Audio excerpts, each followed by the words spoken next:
Hey guys, today we're playing page 36, and the title of the song is Just a Second. And today we're being introduced to measuring distances in music.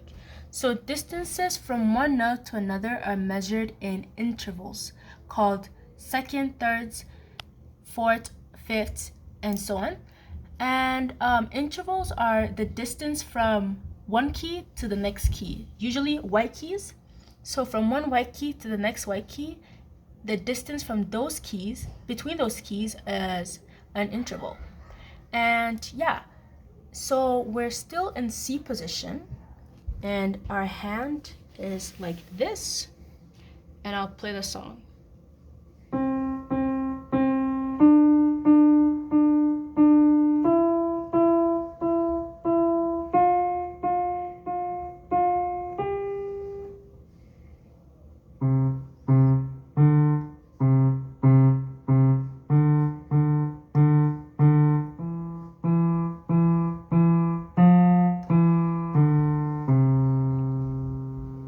Slowly.